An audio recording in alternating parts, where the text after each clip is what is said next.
Bonjour et bienvenue à cette nouvelle édition de Midi au Caire. Nous allons amorcer notre rencontre avec ce compte rendu concernant le chef de l'État, le président Abdel Fattah el-Sisi, qui a reçu hier la délégation du Centre des affaires israéliennes et juives au Canada. Le chef de l'État a également tenu une réunion avec le groupe ministériel chargé de mettre en exécution le système de recyclage des déchets solides. Nous avons plus de détails sur ces événements dans ce compte rendu de Sarah Al-Maghrabi. Le porte-parole de la présidence, l'ambassadeur Bassem Rodi, a déclaré que le chef de l'État a affirmé lors de la réunion avec la délégation du Centre des affaires israéliennes et juives au Canada que la résolution de la cause palestinienne va changer la situation dans la région et ouvrir des nouveaux horizons qui mènera à la prospérité et le progrès de tous ces peuples. Les membres de la délégation ont pour leur part apprécié les efforts du président Sisi pour renforcer les valeurs de tolérance et de paix en Égypte et qui représentent un modèle de coexistence historique entre les différentes religions. Et lors d'une réunion avec le groupe ministériel chargé de mettre en exécution le système de recyclage des déchets solides, le président Sisi a donné ses directives pour accélérer la mise en place du système de recyclage des déchets pour améliorer la situation de l'environnement et la vie des citoyens. Le chef de l'État a également examiné la situation exécutive du programme de développement des gouvernorats de l'Haute Égypte, de valeur s'estimant à 18 milliards de livres égyptiennes. Il a demandé aux ministères concernés de prendre en considération les gouvernorats les moins développés et qui sont en nécessité de davantage de ressources humaines compétentes. Le président Sisi a enfin demandé à ce que les plans de développement des gouvernorats soient conformes au programme de l'État de développement économique et social et conformes à l'agenda de développement durable de l'Égypte 2030.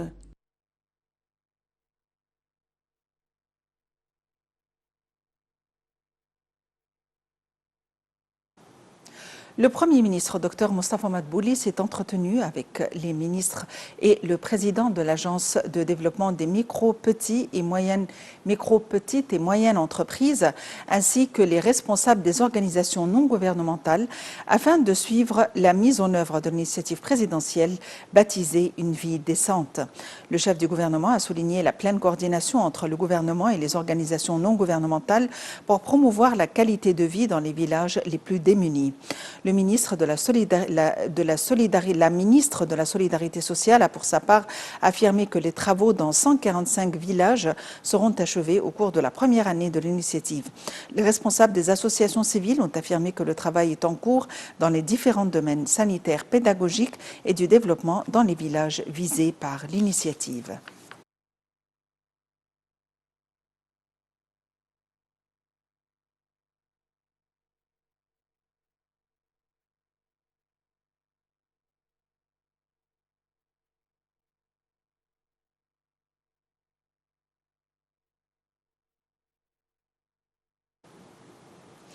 La 8e édition du Forum national de la jeunesse se tient samedi 14 septembre au Nouveau-Caire, au palais de congrès Al-Manara, avec la participation de plus de 1600 personnes, en majorité des jeunes des universités du programme de leadership présidentiel PLP et des jeunes participant aux projets nationaux de développement ainsi que des jeunes hommes d'affaires. Concernant l'agenda du forum, 3 sessions vont se tenir pendant la journée, dont la principale session questions au président ainsi que 2 autres sessions. La 7e édition de la Conférence nationale de la jeunesse, rassemblant 1500 participants, s'est déroulée dans la nouvelle capitale administrative les 30 et 31 juillet.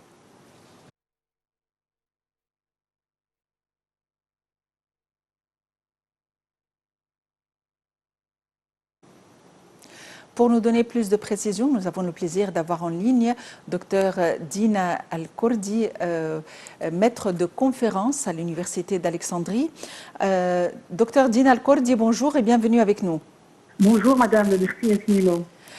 La 8e édition du Forum national de la jeunesse se tient samedi prochain, le samedi 14 septembre, au Nouveau-Caire, et plus de 1600 jeunes vont prendre part à cette conférence. À votre avis, l'importance de la tenue d'une telle conférence ou de cette édition, succédant de très peu la précédente qui s'est tenue les 30 et 31 juillet? Oui, effectivement, nous pouvons voir que les deux forums, l'un c'est après l'autre, il n'y a pas, c'est vraiment, il y a une très petite distance entre les deux. Cela veut dire que le président ou bien le gouvernement accorde une très grande importance aux jeunes en premier lieu. Et veulent vraiment faire preuve de tous les efforts qui sont déployés de la part du pays aux jeunes et aussi veulent que les jeunes participent dans tout ce qui se passe en fait dans le pays et parce que vraiment ils ont un devoir qui est vraiment très important les jeunes envers leur pays et le fait que les deux forums se joignent l'un après l'autre c'est-à-dire l'intervalle du temps n'est pas vraiment très grand et cela veut dire que les jeunes ont beaucoup à faire pendant cette période. Ça, c'est la période la plus importante de l'Égypte maintenant pour faire face à à tous les problèmes que nous affrontons ces jours-ci ou bien à toutes les rumeurs et tout ça, toutes les rumeurs. Alors, donc, c'est très important d'être toujours en interaction avec les jeunes et ne pas, c'est-à-dire laisser une très grande distance entre les forums les uns les autres. C'est mon point de vue. Vous êtes en contact direct avec les jeunes de par votre profession. Dans quelle mesure les jeunes sont enthousiastes vis-à-vis de ce genre de forum? En fait, moi, étant donné que j'enseigne à l'université, vraiment, j'ai un grand nombre d'étudiants qui participent à ce genre-là de forums. Via Internet toujours, et ils sont vraiment très enthousiastes et très motivés parce que ils ont toujours des idées. Ils n'arrivent pas à partager ces idées-là avec, par exemple, les responsables ou bien le gouvernement. Donc, ils me disent toujours que via ces forums-là, ils peuvent rencontrer les responsables, ils peuvent rencontrer les personnes des organes concernés pour partager leurs idées ou bien pour voir est-ce que leurs idées peuvent voir le jour ou non. Et voilà, donc pour eux, ça c'est très indispensable de participer. Donc j'ai un grand nombre d'étudiants chez moi à la faculté qui participent à ce genre-là de forum de temps en temps. Très bien. Docteur Dina Kordi, vous êtes maître de conférence à la faculté des lettres à l'université d'Alexandrie. Merci d'avoir été avec nous aujourd'hui. Le ministre de l'Intérieur a annoncé hier l'arrestation de 16 éléments terroristes œuvrant à introduire clandestinement des devises et à la contrebande d'éléments fréristes recherchés vers des pays européens tout en fournissant le soutien financier aux éléments terroristes à l'intérieur pour perpétrer une série d'actes hostiles dans l'État.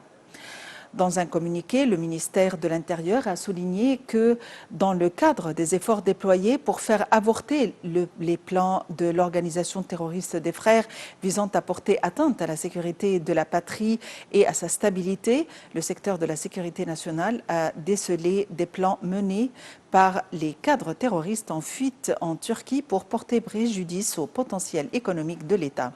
Parmi ces plans, l'exécution d'une série d'attaques contre des installations vitales, les forces armées, la police et le pouvoir judiciaire pour semer le chaos dans le pays. Le ministère a lancé une frappe sécuritaire contre ces éléments terroristes permettant d'identifier et de saisir 16 d'entre eux.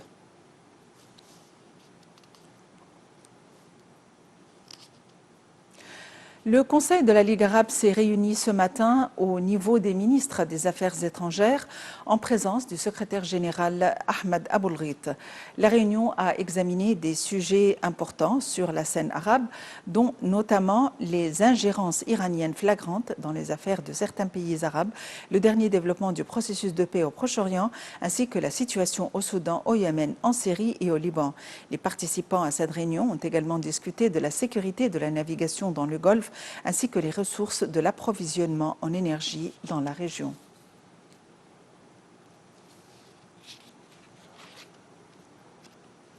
Le ministre des Affaires étrangères, Sameh Choukri, a reçu mardi au palais de Tahrir au Caire le ministre d'État émirati pour les Affaires étrangères, Anwar Garash.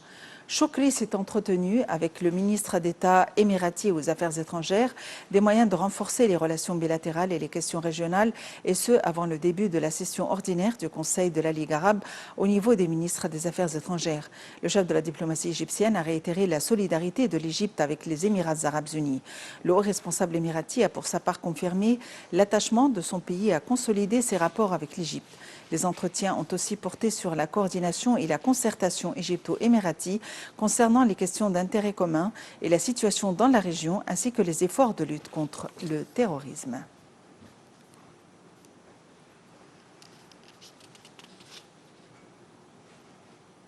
Le chef de la diplomatie, Sameh Chokri, s'est entretenu mardi aussi avec son homologue jordanien, Ayman al-Safadi, de la coopération bilatérale dans divers domaines, des questions régionales d'intérêt commun, avec en tête la cause palestinienne. Les deux ministres ont exploré l'heure de leur entretien avant la réunion de la session ordinaire du Conseil de la Ligue arabe au niveau horizon de coopération au profit des intérêts des peuples égyptiens et jordaniens, et ce dans le cadre de l'application des instructions du président Abdel Fattah al-Sisi et du roi Abdallah II de Jordanie. Les développements en Syrie, en Libye, au Yémen, les efforts régionaux de lutte antiterroriste ainsi que le renforcement des mécanismes de l'action arabe commune ont été examinés par Chokri et son homologue jordanien.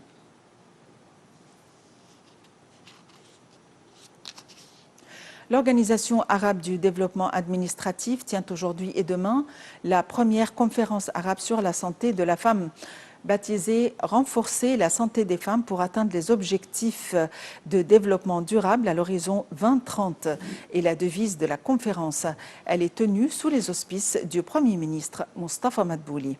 La conférence est organisée de concert avec le bureau régional de l'Organisation mondiale de la santé OMS pour la Méditerranée orientale et le Conseil national de la femme. 30 experts interviennent devant la conférence à laquelle participeront l'Égypte, le Koweït, la Jordanie, l'Irak, la Palestine, l'Arabie saoudite, le Yémen et l'Algérie. La conférence porte sur la situation actuelle de la gestion du système de santé dans les pays arabes et son impact sur la réalisation des objectifs de développement durable ainsi que sur les problèmes de santé reproductive dans les pays arabes. L'Agence centrale pour la mobilisation publique et les statistiques Compass sur les prix de la consommation a indiqué que le taux d'inflation a reculé à 6,7% en août 2019 contre 13,6% lors du même mois en 2018. Selon le communiqué, le taux d'inflation a atteint 11,5% dans la période de janvier à août 2019 par rapport à la même période en 2018. Le taux d'inflation a haussé de 0,7% en août dernier, marquant 307,9 points, alors que le taux d'inflation sur une base annuelle a enregistré 7,5% en août dernier par rapport au même mois en 2018. Selon un rapport de FMI, l'Égypte a relevé le taux de croissance le plus élevé de la région, la baisse du déficit budgétaire ou encore une inflation qui devrait être conforme aux objectifs de la Banque centrale d'ici la fin 2019. Le taux de chômage est en outre tombé à environ 10%, le taux le plus bas depuis 2011 et les mesures de protection sociale ont été étendues.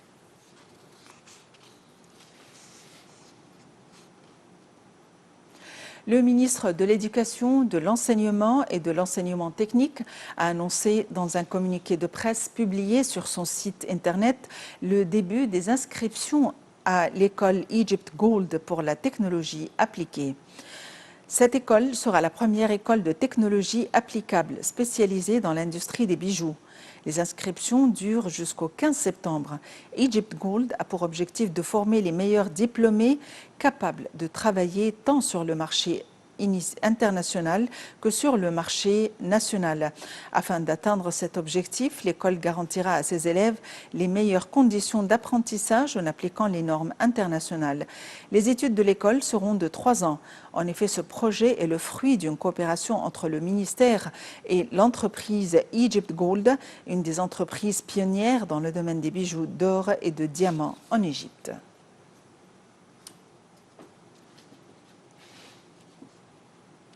Le ministre égyptien des Antiquités a réouvert le musée de Tanta dans la province de Gharbeya, au nord de la capitale, le Caire, après 19 ans de fermeture. Le musée de Tanta est l'un des plus anciens musées régionaux d'Égypte, puisqu'il a été créé en 1913. Un commentaire de Sarah Al-Maghrabi. Le ministère égyptien des Antiquités a rouvert le musée de Tanta dans la province de Gharbeya, au nord de la capitale de Caire, après 19 ans de fermeture. Ce musée de 5 étages, fermé depuis 2000, abrite plus de 2000 artefacts préhistoriques, pharaoniques, gréco-romains, coptes et islamiques, dont près de la moitié sont des monnaies anciennes. Le musée de Tanta est l'un des plus anciens musées régionaux d'Égypte puisqu'il a été créé en 1913. Sa réouverture fait partie du plan du ministère visant à ouvrir les musées fermés dans tout le pays, a déclaré le ministre égyptien des Antiquités Khaled Al-Alaini lors d'une conférence de presse organisée pendant la cérémonie d'inauguration. Selon le ministre, la restauration du musée a coûté environ 13 millions de livres égyptiennes et il contribuera à ajouter la province à la carte des destinations touristiques de l'Égypte. Mustafa Waziri, président du Conseil suprême des Antiquités du ministère, a expliqué que le musée a été ouvert jusqu'en 1957, puis fermé et rouvert en 1990 et à nouveau fermé en 2000 en raison de problèmes survenus dans le bâtiment. Ahmed Bedir, le directeur du musée, a déclaré que le musée de Tanta présente non seulement des artefacts, mais aussi organisé également plusieurs activités visant à sensibiliser davantage les gens à la civilisation et au patrimoine de leur pays. Fin de cette édition quotidienne de Midi au Caire. Merci de l'avoir suivi et à la prochaine.